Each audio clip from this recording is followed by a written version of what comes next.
Do you overthink things? Well, if you do, don't forget to overthink the best case scenarios too.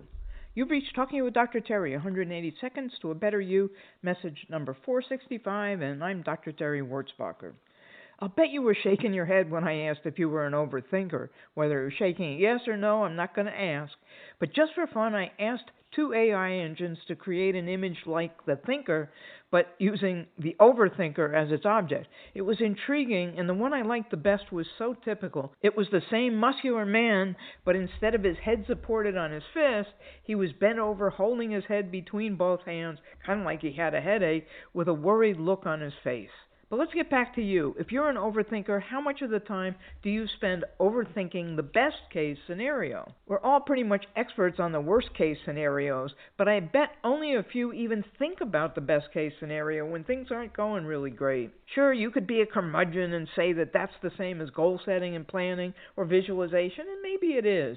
But you know that I'm trying to get you to realize and grab hold of the fact that there's always two sides to every coin. Remember our talks about clarity and contrast? How would we know what love is without intense dislike, sorrow, or even hate? How would we know what joy is without sadness? Would we recognize abundance without lack, good without bad? With contrast comes clarity. When you worry or overthink the bad things that you're sure are going to happen, force yourself to take some time. Maybe you're only willing to give it a minute, but that will get you started. Promise yourself you'll just try this. Then think of all the good things that might happen, no matter how outrageous they are to start with. Got a diagnosis that's not so good? Take a minute to think about the possibility of a cure, of a miracle, or how it will bring you and others closer together. You could even stick with the unknown outcome by imagining this great party with all the people you've ever liked to meet there. Everyone's all gathered around the table, and some men that look like waiters in black tuxedos come into the room lifting this great big box with the most beautiful wrapping and a big gold bowl. They place that package on the table. You can imagine opening it and see whatever you'd like to see inside, or you can just let it stay there for you to wonder about, but you know there's something good inside. Is your car broken down? You're worried about repair costs and how you'll be late to work or an appointment? Think first of the people who missed their planes on 9/11 due to traffic or oversleeping, etc. Maybe you'll need to take your car someplace to get it fixed. What if you find a great friend or future mate while you're there? Once you've done this for a minute, see how you feel. Do you feel like going back to the worry side or the worst case obsession? Maybe you'd like another minute or two to work on the best case scenario. As always, start with the small things so you can get the hang of it. Remember to laugh when you're doing it too. Humor increases your vibration and thus your mood much more than you may realize. Have a diamond day.